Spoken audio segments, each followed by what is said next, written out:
what are now the practical consequences of this decision for people entering Japan?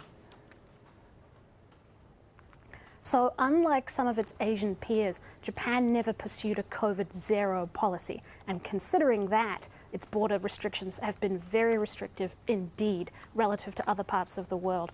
Non-resident foreign nationals have essentially been banned from entering for the better part of 2 years now. And that's what will change on March the 1st. People with visas already lined up will start to be able to come in. That will be business travelers and some students. But it will just be a trickle at the start. The entries into Japan will be capped because Japan requires everyone, even Japanese people, to pass a PCR test at the airport after they land. That testing capacity will be boosted on March the 1st. It will still be capped at 5,000 people a day. That's nationally, so not a throwing open of the door.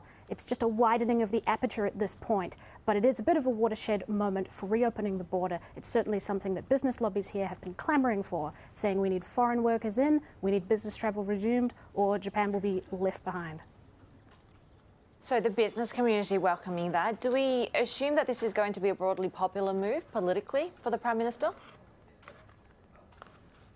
It is a bit risky for Fumio Kishida to do this now. On the one hand, you have those business lobbies clamoring. On the other hand, the public have said quite consistently they are still a little bit nervous about COVID. This border reopening was supposed to be done actually in November last year, and then Kishida walked it back when Omicron emerged. And at the time, polling showed the public were overwhelmingly supportive of that. They liked to see that strong stance on COVID. And even now, as time has passed and Japan is well and truly in its Omicron wave, still a poll this week showed that more than 50% of respondents did want that border to remain closed. Border controls are something that the Prime Minister can do to give people a sense of ease. And here in Japan, things like masking and vaccines, they're not political flashpoints. People want to be assured that they will be kept safe. And in July, Kishida is looking at an upper house election. He needs to make sure people still feel safe up until that point. His predecessor lasted just a year as Prime Minister, and that Prime Minister's COVID response was really cited as the reason why he had to go. So Kishida wants to avoid that revolving door. He'll have to keep the domestic public feeling safe about COVID, keep the business lobbies happy, keep everyone happy until July, get through that election, and then perhaps he can avoid that revolving door. So what are we seeing in terms of the Omicron cases and vaccination across Japan?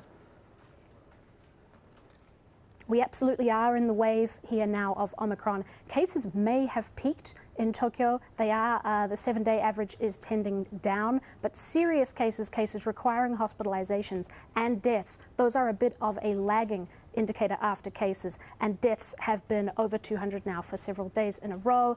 That's a record high, and people here are certainly feeling unnerved about that. When it comes to booster shots, Japan lags behind its peers in the developed world. The government initially said we needed to wait 8 months between the second shot and the third shot, and they've tightened that to 6 months now, but still Japan only has about 11% of the population with boosters as of this week. The Prime Minister has promised he wants to get booster shots up to 1 million doses a day in the near future, so we'll just have to see how that goes. The booster shots being embraced largely by people here in Japan.